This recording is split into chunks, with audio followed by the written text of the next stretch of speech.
ဟုတ်ဘူးတမန်ကျမ်းစာဒီဘိုင်ဘယ်ကျွန်တော်လက်ထက်ဒါရတာချင်းနဲ့ရောက်လာတယ်ဆိုတာဒီမှာရှိတဲ့ဓမ္မမင်းစုများကျွန်တော်ခန်းစားစီချင်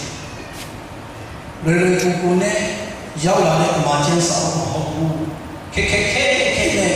ဒါရတာချင်းနဲ့ကျွန်တော်လက်ထဲရောက်လာတဲ့ဓမ္မကျမ်းစာဖြစ်1900နဲ့7ခုနှစ်တုန်းကပြန်တူပါပြန်တဲ့ပေတာဝလူကိုဆိုရင်သူ့ရဲ့ဖွဲ့သားရောက်စစ်မိရှုရှင်နာမိရှုဖြစ်ချင်ခိုင်းပြန်တယ်လို့ဓမ္မကျမ်းစာဘုရားရဲ့ဥပဒေတရားဟဲ့တဲ့ဘုရားမှာမိရှုရှင်နာမိရှုဖြစ်ချင်ခိုင်း1930ခုနှစ်တုန်းကအင်္ဂလိပ်လိုဘာသာပြန်တဲ့ဝီလျံတဲလော့စ်လည်းပြန်ခိုင်းလည်းနှစ်သက်ချင်းခံရတယ်လည်းနှစ်သက်ချင်းခံပြီးမှကားလိုက်တော့တစ်တိုက်တော့တင်ပြီးတော့မီးရှို့လိုက်သူကစုတောင်းတယ်မတိကျတော့ဘုရားရှင်မင်းရဲ့မျက်စိကိုဖွင့်ပြီးမှစုတောင်းတယ်ဘုရားကလုံးလုံးတဲ့ King James Version ဆိုတဲ့ကျမ်းစာပေါ်လာတယ်တကယ်ဒါနဲ့လားချက်နဲ့ဘူမီရီယာတက်ပြီးတော့မလာဘူးတမန်ကျမ်းစာဆိုတဲ့ထဲချုပ်လာတာဖြစ်တယ်မြန်မာကျမ်းစာကျွန်တော်မြန်မာကိုဖတ်တဲ့ဒီမှာကျမ်းစာဆရာကြီးဆိုတာလည်းပုံထဲရောက်သွားတယ်နော်ပုံထဲရောက်သွားတယ်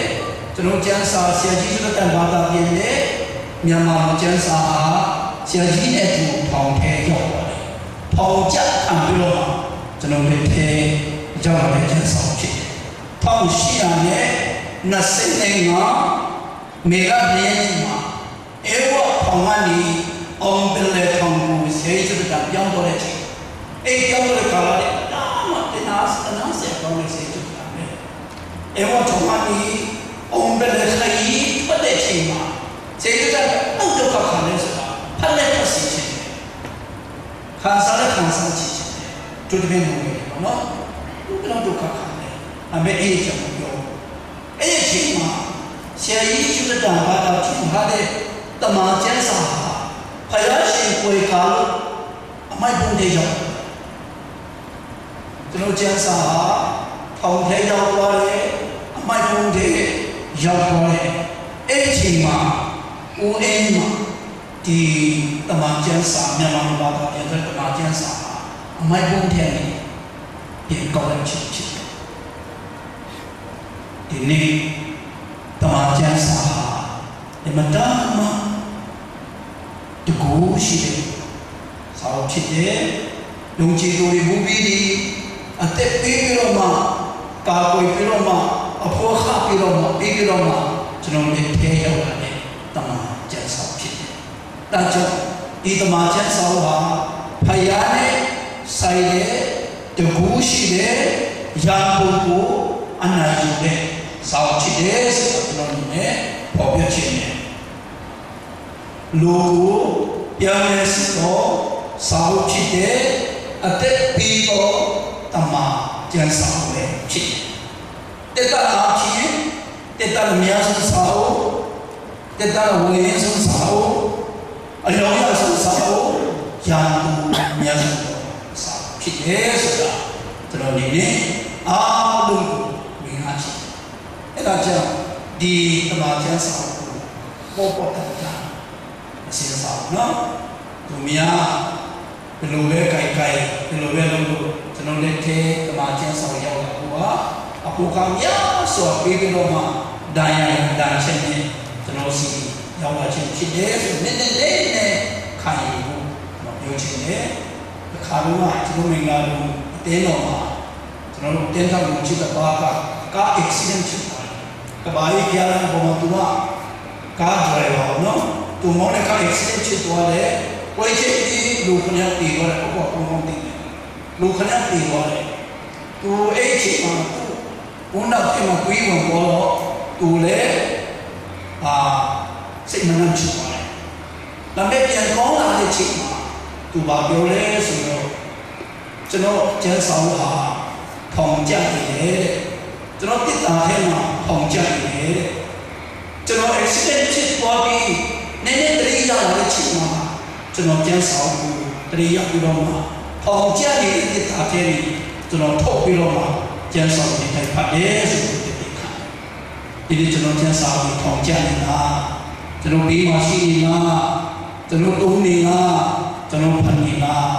တရားရချက်နဲ့ကျွန်တော်လည်းထဲရောက်လာတဲ့ပြီးပြီးဘောကိုပြန်လဲရှိတဲ့အသက်ကြီးတဲ့တမန်ကျန်းစာနဲ့ကျွန်တော်တို့လည်းရင်းနှီးမှုရှိတယ်ဆိုတာဒီနေ့မိပြန်လဲပုံတတ်ကြပေါ့ပြချင်တယ်ဒီနေရာမှာနှုတ်ပတ်တမန်ကျန်းစာအသက်ရှင်တဲ့ဖခင်ရဲ့နှုတ်ပတ်တမန်ကျန်းစာမိဖြစ်တယ်ဟန်ဆန်စီဖြစ်တယ်စလို့ဆန္ဒစီမှာသူဘာပြောလဲဆိုရင်ဒီတမန်ကျမ်းစာလောကီကိုမြတ်အတွက်ဖယားရှိကြီးတဲ့မေတ္တာစာဖြစ်တယ် love letter ဖြစ်တယ်ဟောပြတာ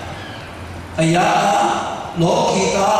ကိုမြတ်ကိုကြီးတဲ့မေတ္တာစာဖြစ်တယ်လို့ပြောတယ်ဒီမှာတော့လူငယ်တွေတိမမဟုတ်ဘူးကျွန်တော်လူငယ်ဘောတော့ဆရာမအောင်လို့ကောင်းနေတယ်ဆရာလူလို့နော်ကောင်းနေဘောလို့ကောင်းနေတယ်ဟောဘက်ကလူတွေမညံ့ဘူးနော်တမီးစာဖြစ်လာပြီဆိုရင်ဒီစာကြီးရနော်တကယ်ချစ်တဲ့တရားရဲ့မတွေ့ရနေနိုင်ဘူးစာတဲ့ကျွန်တော်နော်မစားနိုင်ဘူးမတောင်းဘူးမအိမ်နိုင်ဘူးချစ်တဲ့ဟာကို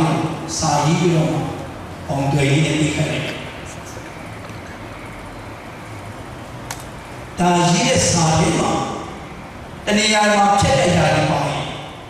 အဲ့တော့ခေါ်ရှင်နေလို့မလို့ရှိဘူးနော်ဆရာမတို့လည်းကောင်းဖြစ်တယ်တူတယ်ခေါ်ရှင်နေမရှိတော့ဒီကိုရှိတဲ့ဘောပဲလည်းဘောပဲပြန်ချက်တဲ့ညာပါရင်တော့ငါရေးစားတာပါကြီးလာလေအချင်းတိုင်းဘာလို့ပြန်ချက်လာလဲအချင်းတိုင်းဆိုပြီးမှန်လို့လည်းပြန်ကြည့်လိုက်အဲ့ချက်တဲ့ပပနဲ့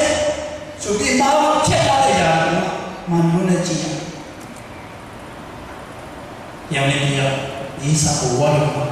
ရေးရစားဟုတ်လားရေးစားစားဒီလိုဖြစ်တာပေါ့စရုပ်စာနဲ့စီမှာတမန်ကျမ်းစာဘုရားရှင်လောကီကညာရေးတဲ့မိသားစုဖြစ်တယ်ဒီမှာจุดထားတယ်ကျွန်တော်တို့တမန်ကျမ်းစာထဲမှာချင်းဩဝါဒစာဖတ်မယ်ဆိုဒါချင်းမို့အနေနဲ့သူရေးတဲ့စာဖြစ်တော့ပါစာရှင်ဘောလို့ရှိတဲ့စာရှင်ဘောလို့ရှိတဲ့စာရှင်ဘောလို့ထောင်တဲ့ရောက်နေတဲ့အချိန်မှာကျင်းတော်အိမ်မှာတကယ်ယုံကြည်ရဲ့ဘုရားကိုပူဇော်တဲ့ဖြစ်လို့အိမ်မှာကျွမ်းမဝနဲ့အလုံးလုံးနေတဲ့အော်ဒီတီမှာကျွမ်းပြောတဲ့ဖြစ်တဲ့တစ္ဆာနဲ့ဖောက်တဲ့ခိုးတဲ့ယူရဲမကောင်းတဲ့ဟာတွေလုပ်တော့ထောင်ထဲရောက်သွားတယ်ရှင်ဘောလုံးနဲ့ထောင်ထဲမှာပြီးတော့သူပြန်လဲတော့ရှင်ဘောလုံးမှာဖြစ်တဲ့ပုံစံမှာရေးတဲ့စာသုံးပါစာဒီလိုကတစ်ချိန်လုံးကတော့ကျွန်းတယောက်ဖြစ်တယ်တခုတယောက်ဖြစ်တယ်တစ္ဆာဖောက်တဲ့သူတယောက်ဖြစ်တယ်ဒါနဲ့ဒီလိုပြောနေတော့ပြီပြန်လက်ခံပါတားတယောက်ကလေးအချစ်ဆိုးကိုတယောက်ကလေးလက်ခံပြီးပါဆိုတော့မိသားစာရှိနေချစ်လို့စာချစ်ဒီနေ့တမန်ကျမ်းစာနှုတ်ကပတ်တော်ဟာဖယားရှင်ကျွန်တော်တို့ကိုရေးတဲ့မိသားစာဖြစ်ဒီထဲမှာဘာထည့်ထားလဲဆိုရင်ကျွန်တော်အားလုံးဟာထွက်ပြီးတော့သူများဖြစ်တယ်တစ္ဆာဖောက်ဖို့သူများဖြစ်တယ်ဖယားနဲ့မိဂဟာရဘွဲလို့မရတော့တဲ့ဖြစ်ပါဖြစ်တယ်ဒါပေမဲ့ဒီလိုအချိန်နဲ့တည်းဖယားရှင်တပါးတို့တားတော့ယေရှုခရစ်အားဖြင့်ကျွန်တော်ဖြစ်တယ် နေဆိုတဲ့ကြောင့်ဒီတမန်ကျမ်းစာထဲမှာချစ်ချင်းမြတ်တာဘုရားရဲ့ချစ်ချင်းမြတ်တာပေါ်ပြတာကျွန်တော်တို့ရဲ့ထိုက်တန်ခြင်း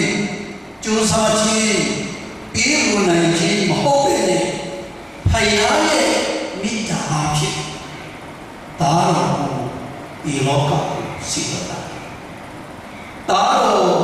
ယေရှုခရစ်တော်ဒီလူစားကြီးကိုခံယူပြီးတော့မှလူသားတယောက်အသက်ရှင်သူထိုင်ရတဲ့ကားတွေကိုထမ်းတယ်နောက်ဆုံးကားစင်ပေါ်တက်ပြီးတော့မှလူသားအားလုံးအတွက်အတိတ်ချင်းလူသားအားလုံးအတွက်ပြီးတော့ချင်းဒုက္ခရှိဒီတမန်ကျမ်းစာဖတ်ခြင်းအဖြစ်ကျွန်တော်တို့ချစ်ကိုဖယားရှိပါလားဆိုတာကျွန်တော်တို့အသွေးတော်ပြီးတော့မှကဲတယ်လို့ဖြစ်တော်ဖယားတကယ်ရှိပါလားဆိုတာဆိုင်မိတာစာဖြစ်မဖြစ်နိုင်ဘူးဆိုတဲ့အရာဒီအားလုံးပြောင်းပြန်လာပြီးတော့မှဖြစ်နိုင်အောင်လုပ်ပေးတယ်ဖယားရဲ့လို့ဆောင်ချက်ရေးထားတဲ့တမန်ကျမ်းစာဖြစ်တယ်ကျွန်တော်အားလုံးအပေရဲ့တော်တဲ့လောကကူကြီးဖြစ်ပြီးမယ်ဖြစ်တော့အားဖြင့်ကျွန်တော်တို့စားဒီခံတော့ဖြစ်တော့အားဖြင့်သာဝတိကိုရတယ်ဆိုတာတမန်ကျမ်းစာဖတ်ချင်တာဖြစ်ကျွန်တော်နားလည်အဲ့ဒါကြောင့်ရှင်ယောဟန်ပထမဆုံးခန်းကြီးမှာအငယ်7ထဲမှာပေါ်ပြထားလေရှိတာကိုယုံကြည်သောသူပေါင်းတို့သည်ထာဝရတဲ့ကိုရာကြောင့်မိမိကိုယ်တိုင်တည်ရှိနိုင်ဖို့မှာဒီစာမျိုးမှာရေးဒီဆိုလို့မှာရှိထားတယ်။တာကိုယုံကြည်သောသူပေါင်းတို့သည်မိမိကိုယ်တိုင်ထာဝရတဲ့ရာကြောင့်နားလေခံစားနိုင်ဖို့မှာစိတ်ချမှုကိုရောက်လို့မှာဒီစာမျိုးငါရေးတယ်ဆိုတော့ရှင်တော်ဟာဒီတိုင်းပဲပေါ်ပြထားတယ်ဒီနေ့နှုတ်ကပတ်တော်မှာကျမ်းစာဟာကျွန်တော်အားလို့ကြည့်တယ်ဖတ်ချက်ဘုရားရဲ့မေတ္တာဖြစ်တော့ဘုရားရဲ့ကျေးဇူးတော်ကျွန်တော်အားလုံးအတွက်ပူစားဒီခံရတဲ့ဖြစ်တော့အသွေးတော်အားဖြင့်ကျွန်တော်အားလုံးကြည်စီတော်ချင်းခွန်လို့ချင်းငါရဲ့အမှုထာဝရတဲ့ယာကြီးဒီဟာဒီအားလုံးတမန်ကျမ်းစာအားဖြင့်ကျွန်တော်တို့နားလေယုံတော်ကစိတ်ချခံစားဖြစ်တယ်သူတကယ်လူငယ်များတမန်ကျမ်းစာကိုဖတ်ချက်ကျွန်တော်တဲ့ဝိညာဉ်နဲ့ဆက်ဆိုင်ပြီးတော့မှထာဝရတဲ့မိမိကိုယ်တိုင်ရတယ်ဆိုစိတ်ချမှုရရဖို့လောကသက်ရှင်နေတဲ့ချိန်မှာဘုရားရှင်ပြင်ဆင်ပေးတဲ့တောင်းကြီးမင်္ဂလာများရှင်ထွက်ခံစားမှုဒီထဲမှာဘုရားရှင်ထည့်ထားတာဖြစ်ကျွန်တော်တစ်ချက်ပြောမယ်ယောရှုခန်းကြီးတိကိုငယ်ရှိကိုဖတ်မယ်ဆိုရင်တမန်ကျမ်းစာဘုရားရဲ့ဥပဒေတရားကိုနိမ့်နဲ့ညနဲ့ဖတ်ရှုတော်သူဟာအကျဉ်းထားမြောက်၍အောင်လေးလူငယ်များအောင်မြင်တော်ဘဝပိုင်ဆိုင်ခြင်းနဲ့ဆိုရင်ဘုရားရှင်ကျမ်းစာကိုထည့်ထားပေးတာဖြစ်ဒီငါအောင်မြင်ဖို့ငါချက်ကိုမအောင်မြင်ဖို့လို့မပြောပါနဲ့ကိုအမှားလုပ်ခံတာဖြစ်အမှားလုပ်ခံတော့ပါလေတမန်ကျမ်းစာပြန်လာကျွန်တော်ငယ်ကိုသဘောကျတယ်နော်ယောရှုခန်းကြီးတဲ့ငယ်ကိုပါလေလို့ပြောတာဒီထဲမှာပြောထားတယ်မကြုံနဲ့အာရုံရေးချင်းရှိတော့တော့မတိတော့ဘူးကျွန်တော်အရင်ကဥပ္ပါလေဘုရားတော်ကဒါမှန်ပါကျွန်တော်ဘိုင်းခါတမန်ကျမ်းစာဒီညအရှု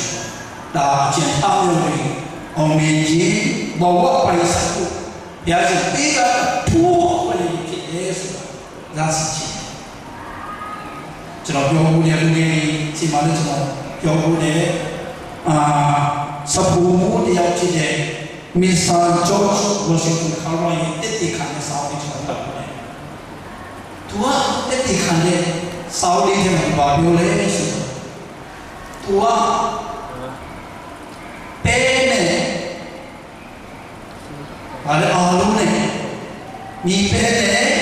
အာလုံးအဲ့ဒီတိုင်းနဲ့ဟဲပေါ်တရားကိုချက်နေတယ်တဲ့ဟဲပေါ်တရားကိုချက်နောက်ဒီနာမည်ကြီးကိုရိုမန်ကန်နိုင်ငံမှာညီကိုအမျိုးကိုလူကြီးရတာဒီနာမျိုးတဲ့ဟဲပေါ်တရားကိုချက်နေတယ်သူကမီးတော့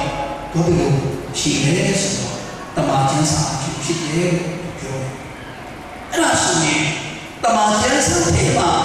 ဒေလီယာမှာဟဲချက်ကြီးတဲ့နဲ့ပိုက်ပါလေမီးအဘူလာအာလူနဲ့ဒီပဲနဲ့ဒီရောရပါဟဲထွက်နေတယ်ကောရိတိုဝါစာရမပြူလာဒုချရရှိနော်တွားချင်တယ်ဒီလာအဲနမျိုးထဲနဲ့ဟဲပေါ်တရားတော်ချက်နေတာတမန်ကျမ်းစာဖြစ်တယ်အဲ့ဒါဆိုပေနီယာအဲ့ချက်ကြီးတင်ရတယ်မလားပေနီယာကြီးချက်ပါလေလို့ပြောတယ်ကျွန်တော်အချိန်ရည်ဖြစ်စီမရည်ဖြစ်စီတမန်ကျမ်းစာဖတ်တိုင်းဘုရားရှင်အဲ့ချက်ကြီးပြီးတယ်လို့ပြောတယ်အချက်ဖတ်လို့ဘဝမှာအောင်မြင်ခြင်းနဲ့ဆိုတမန်ကျမ်းစာအကျအောင်အားပေးခြင်းစာနာတဲ့တဲ့တော့ကိုဖတ်ရရှိတယ်တရားဝိလျောတော်တရားကိုစင်ချင်းအောင်ဒီပေါ်သူဒီမင်္ဂလာရှိပေါ်သူဖြစ်တယ်အဘာပြောလဲပြုတ်လေးကမြတ်နိုင်အောင်နေပြီတရားရဲ့တရားဖတ်ကြစင်ကြီးအောင်ကြတော်တဲ့နေရာတိုင်းလို့တဲ့နေရာတိုင်းမှာဘုရားရဲ့တရားကိုဖတ်တဲ့ဒီနာတရားတော်ဘုကပတ်တော်စင်ကြီးအောင်ပေါ်သူဒီမင်္ဂလာရှိဖို့ပြုလေကပြနိုင်အောင်ဒီအောင်မြင်ဖို့တက်တာမင်္ဂလာရှိဖို့တက်တာပိုင်ဆိုင်ခြင်းနဲ့ဆိုရင်တော့လူကတော်ကတရားနဲ့ဝင်လို့ချင်းစင်ချအောင်ပြီးချင်းဒီမှာရရှိပေးထားတယ်။နောက်တစ်ချက်တော့တရားအတိုင်းတရှိခြင်းတရားကိုစားပါအရှင်တော်တက်တာကိုပိုင်ဆိုင်တော်သူများချစ်တရားအတိုင်းအသက်ရှင်တော်သူဟာသူတို့လာခြင်းခါင်းနဲ့စေငယ်၆ထဲတရားတိုင်းအသက်ရှင်တော်သူရဲ့အမျိုးအစဉ်ဆက်အထောင်အတောင်းတိုင်ဖယားရဲ့ယူနာခံစားမဲလို့ပြောတာတရားတိုင်းအသက်ရှင်တော်သူဟာသူ့ဘဝထဲမှာကောင်းချီးခံစားမဟုတ်ဘူးသူ့ဘဝတက်တာအခုထဲမှာပဲဖယားရဲ့မျက်နှာတာဖယားရဲ့ယူနာခံစားမဟုတ်ဘူးဒါဆိုရင်အထောင်အတောင်းတိုင်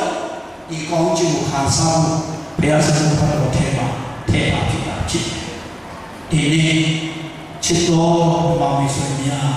တမန်ကျမ်းစာနဲ့ပြန်လာကြရအောင်တမန်ကျမ်းစာဖတ်ရှင်းနဲ့ပြန်လာကြရအောင်တမန်ကျမ်းစာစင်ကြယ်အောင်ပြီးချင်းနဲ့ပြန်လာကြရအောင်တမန်ကျမ်းစာတိုင်းအသက်ရှင်ခြင်းနဲ့ကျွန်တော်ပြန်လာကြရအောင်ထာဝရအတွက်အာမခံခြင်းပေးတယ်လောကဘဝအတွက်ကောင်းစားရှင်ထုတ်ဖို့အသက်တာပိုင်ဆိုင်မှုအာမခံခြင်းပေးထားတဲ့တမန်ကျမ်းစာဖြစ်ရဲ့ဆိုတာပေါ်ပြခြင်းရဲ့ဒုတိယအနေနဲ့ဒီတမန်ကျမ်းစာဖယားရဲ့လူထုစကားတော်လူသားအားလုံးတို့ဖြစ်မိမိတို့ဖြစ်တဲ့လူသားအားလုံးတို့ဖြစ်တဲ့ဆိုတာကျွန်တော်အနေနဲ့ပေါ်ပြခြင်းရဲ့ ကိုရချိုဝရစာဓမ္မဆောင်ခန်းကြီးတော့အငယ်တော့ထဲမှာရှင်ပေါလုကဘာပြောထားလဲဆိုရင်တင်တို့ဟာတဲ့မင်းနဲ့ရည်တော်စာမဟုတ်ဘူးတဲ့သူကြောက်ကြောက်ပေါ်၌ရည်ရစာနဲ့မဟုတ်ဘူးတဲ့ဖယားရဲ့ဝိညာဉ်တော်အဖြစ်နှလုံးသားပေါ်၌ခရစ်တော်ကိုယ်တိုင်ရည်ထားတဲ့စာဖြစ်တယ်လို့ပြောထားတယ်ကျွန်တော်တို့ဟာ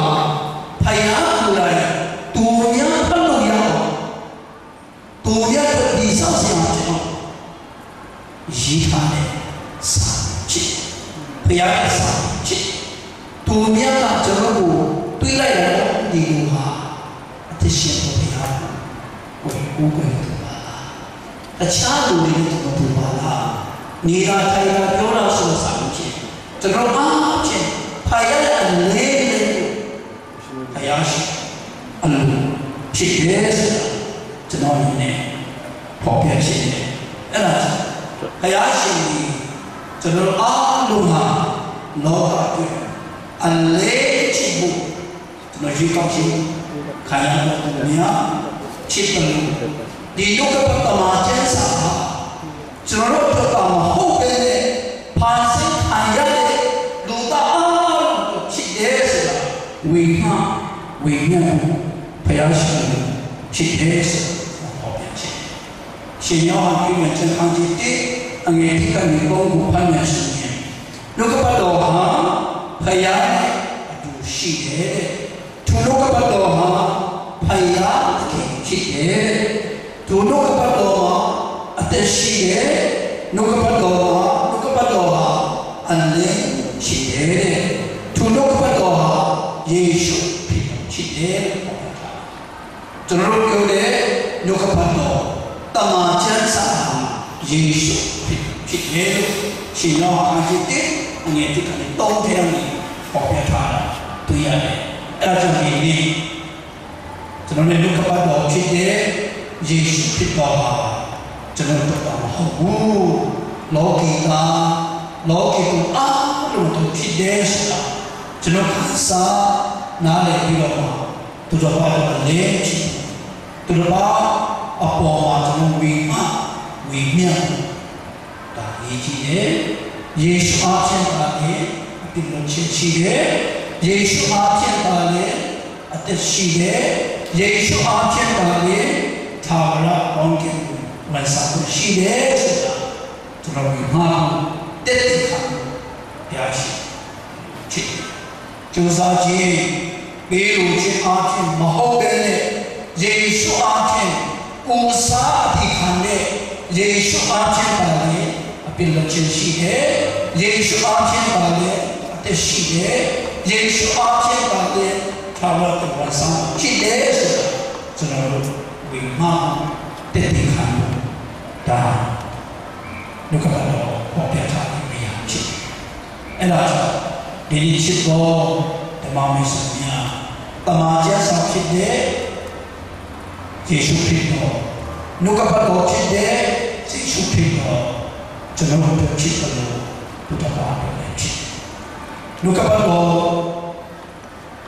တွေ့တဲ့အတိုင်းအသက်ရှင်ခြင်းအဖြစ်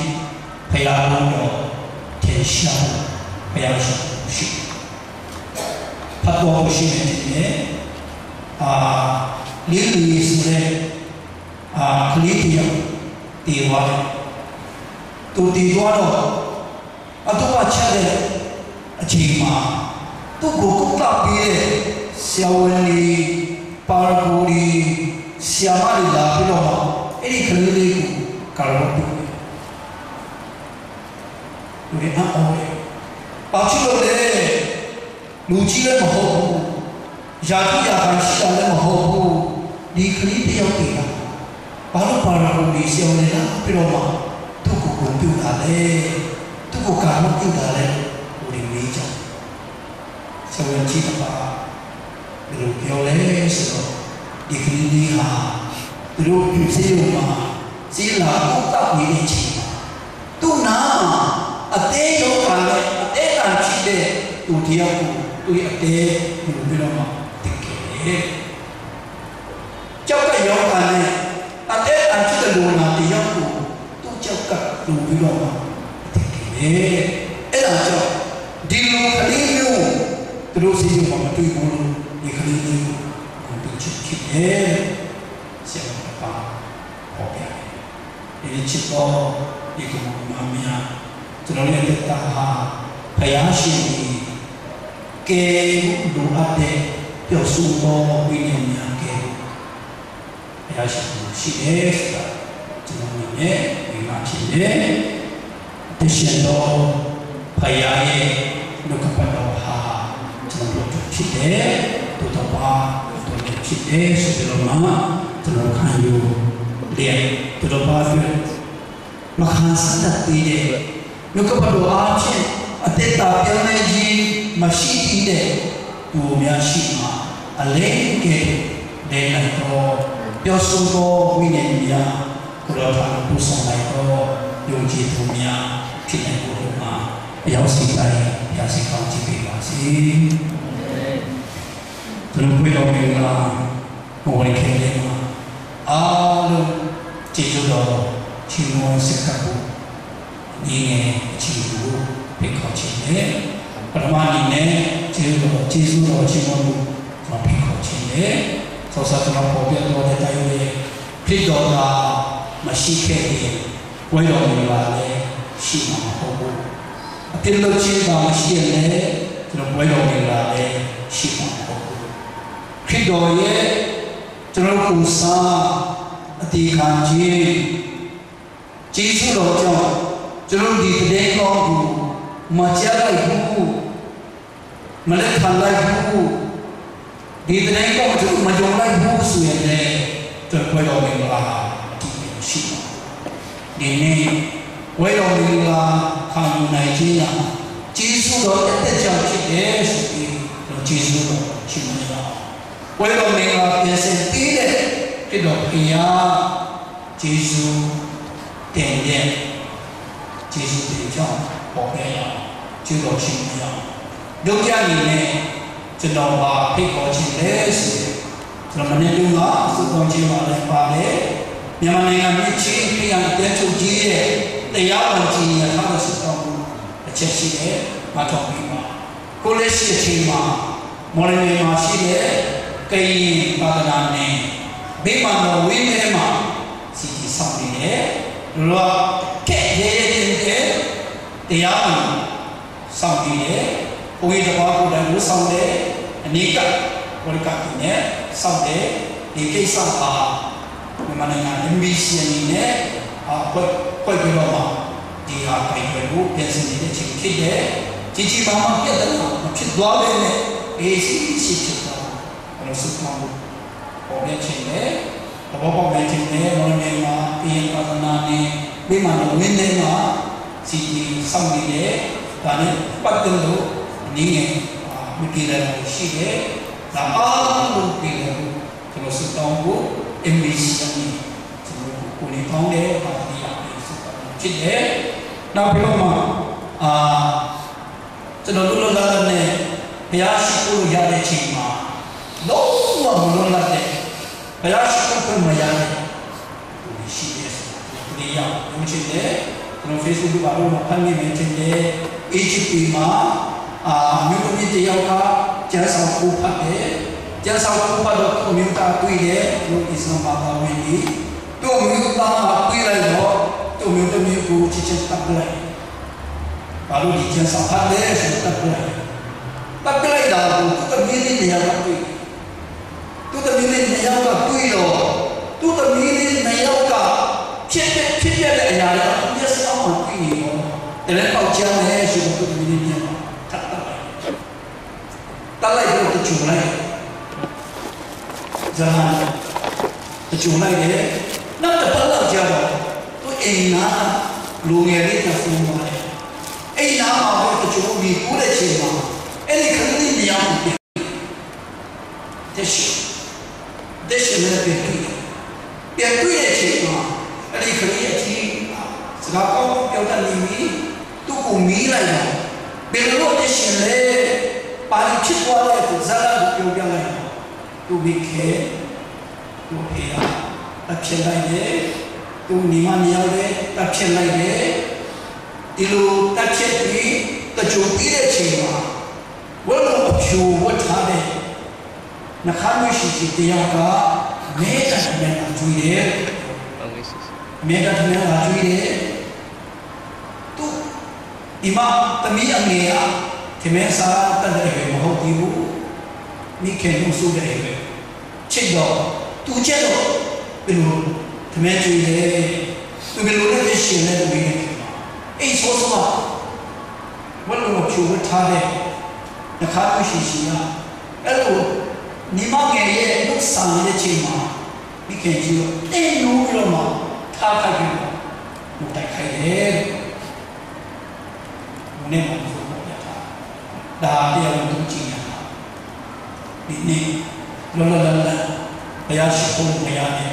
ကိုရီအများကြီးရှိတယ်ပိတ်ပင်ခြင်းတာမီချင်းခံရတဲ့ persecution ခံရတဲ့အများကြီးရှိဖြစ်တော့ယုံကြည်ရဆိုချစ်ချစ်တပ်လိုက်ဘာမှမအေးစဒီလိုဒီကြားရရှိနေတဲ့ယုံကြည်တွေတော့ဆိုပါတော့ဆိုတော့ကဘာမှာနေရာနဲ့ဒီလိုဒီတရားဟောချက်တယ်ကိုယ်စိတ်လုံးကြတယ်ကံပေးလုံးကြတယ်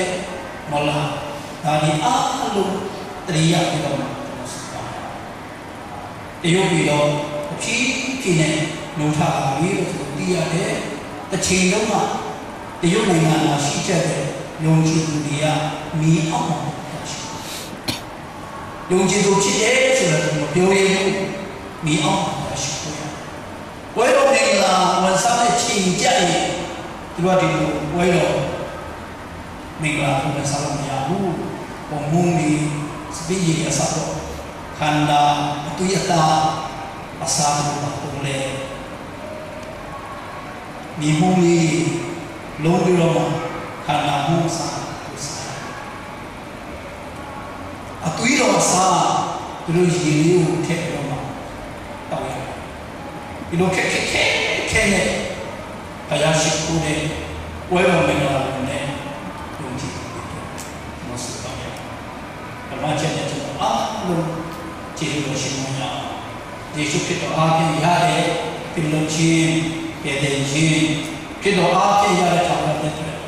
ဖြစ်တော်အားဖြင့်ပြင်ဆင်ထားတဲ့ပွဲတော်မျိုးတွေတော့ကျေးဇူးတော်ရှင်များလူကြအနေနဲ့လက်ရှိမြန်မာမျိုးရင်ဆိုင်ရတဲ့မော်လမြိုင်သာသနာနဲ့တွေ့မဆုတောင်းရကဘာမှာလူကြည်သူများအမတမှကျေးဇူးဒုက္ခဝေဒနာတာမီခြင်းမျိုးရင်ဆိုင်ရတဲ့နေရာတွေဆိုပါရအောင်ကဘာမှာဒီလိုတရားဟောတဲ့ဝိညာဉ်ချင်းတဲ့ဝိမာတဲ့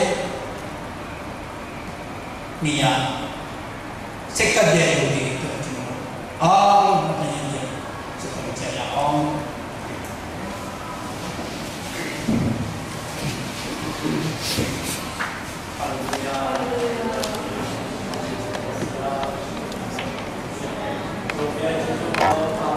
ဟာလေလုယာ Hallelujah, hallelujah. Shalom. Oh, Gurushiya, Gurushiya, Gurushiya. Oh, the Gusati, Chanama, Guchimama. Zupe, oh, Zupe Chinkane, oh, Shalom. Tuiro Butuno Mono Yeshua Gurena Guchi. Jano Yatapu get in the world. Kanda say winging, oh, Guru get in. Oh, Papia again, Shitano Banana, Shimya Kansas, and I'm Shimon by. Oh, Chimon Chingo, Guru Chanda Jano, the Sinchi, Guru Chanda Jano. Oh, hallelujah, oh, Grushimia, to Shimsama, Grushimia, down the Namar Vishimo Mari Papia, Guru, to benches again. Oh, General, the Sinchina, Grushimia, the Sea, Pabiarge, hallelujah, Papa, Bishop, oh, Pabiarge, oh, I don't think go to some part, Mashito. Maria, oh, 家我嘛，我是上面看我是看嘛拍点给你，我今天我是不要别那里去了，你的要不要我是他是，我是不要过来我还得我是的我是的哦，我送不起了，我是不了不天下，我是也哦的不了不天下。我是票嘛是，我是也是我是那个大家，我是过来，我还来我是了木吧，那里搞起来了嘛，三月嘛是当里嘛好别的开，我了上，我那多，在前面也多，是也一起，那个那是他是那边吧，그런 애들과 실험과 지금